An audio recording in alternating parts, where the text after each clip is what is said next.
This vlog is going to be an unboxing of my new Canyon Lux mountain bike.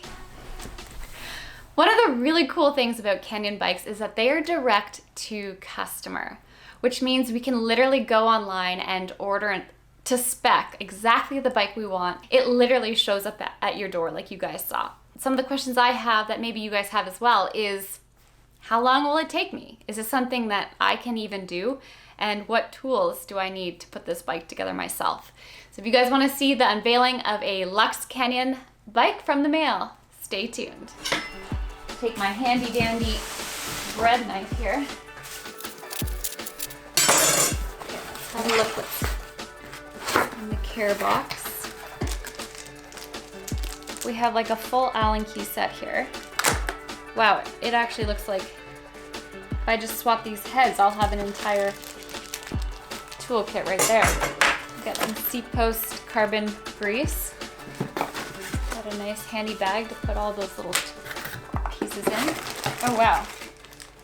So it comes with these tubes are the ones I was using at the stage racing in Spain last year. They're like a third or less than a third of the weight of a normal tube. Actually, those are really expensive on their own and hard to find. I found they were good because they're literally spare, and the weight of a normal tube was so heavy for stage racing.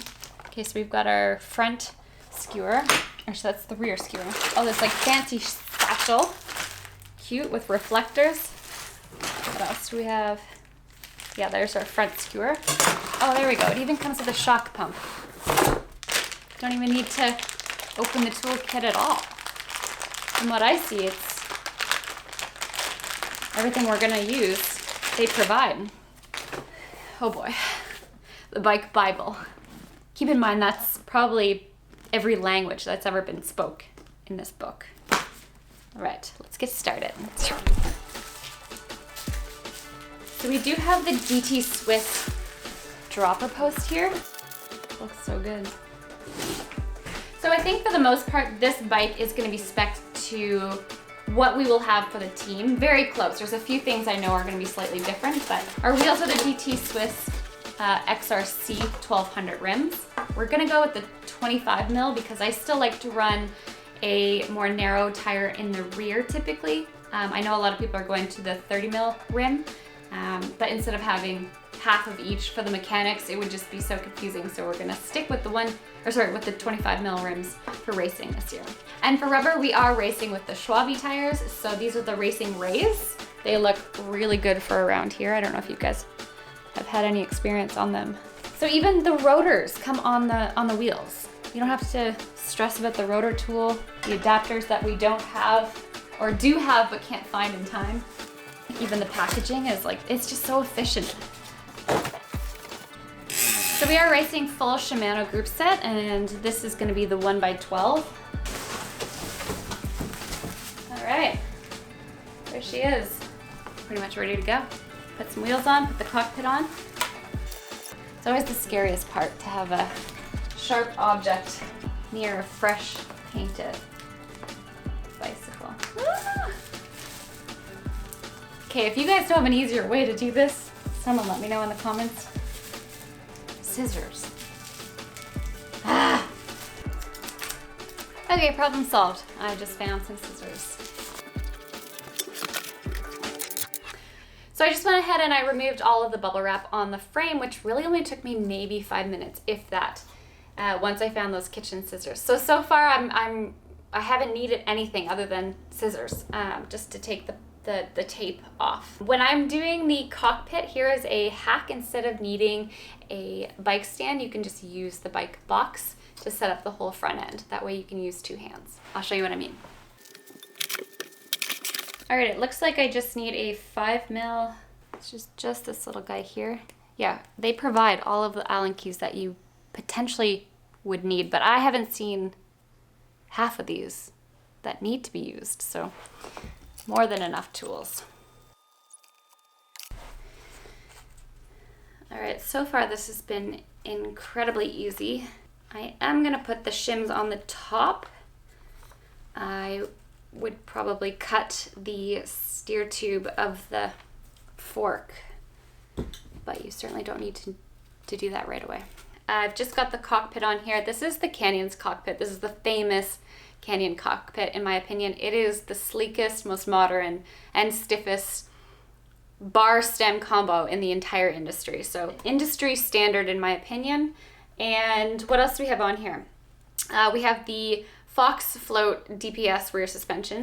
We have the well-known Fox Stepcast 32, which I don't know if you guys remember, I was part of the launch of this fork in particular, going back a few years now, but super, super excited to be back on this fork. I thought you guys would have been helpful.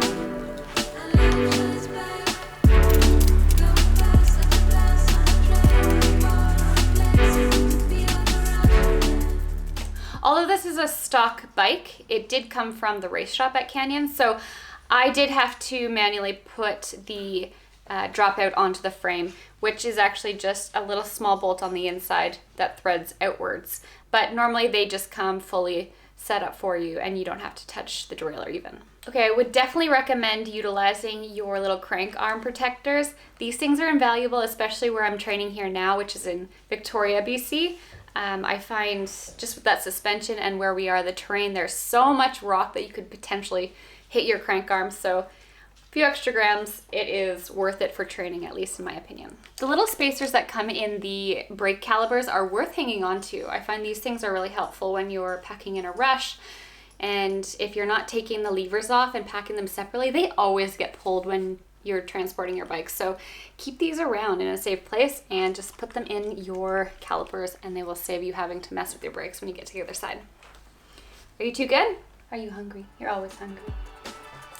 I'm really liking the rear skewer. It just kind of slides inside of itself, tucked out of the way. There's nothing really to be bumped or hit if you were to go down. Just kind of out of sight, out of mind, which is nice.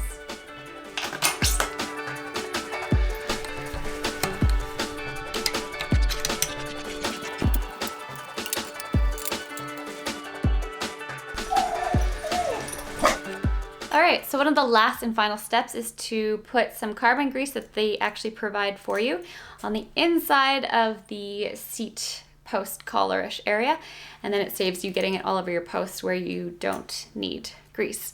And then we're gonna assemble the dropper, which is super easy actually.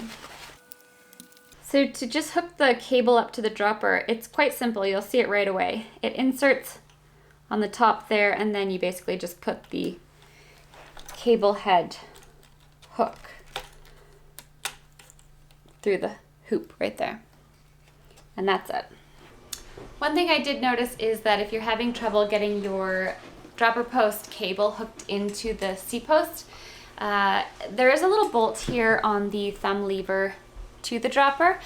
If you just loosen that off very gently and let some slack from the end of the cable come down the cable housing, then it did allow for more length in the cable to put it into the little slot. But make sure you don't pull this through and make sure you tighten that back down, and then all works perfect. Okay guys, start to finish, that didn't take much more than 20-25 minutes, and they provide you with everything you need. All I have left to do is put air in the tires and set my suspension pressures, which they even provide a shock pump. So all in all, yeah, super flawless, seamless, and somewhat effortless. I'll see you guys on the trails.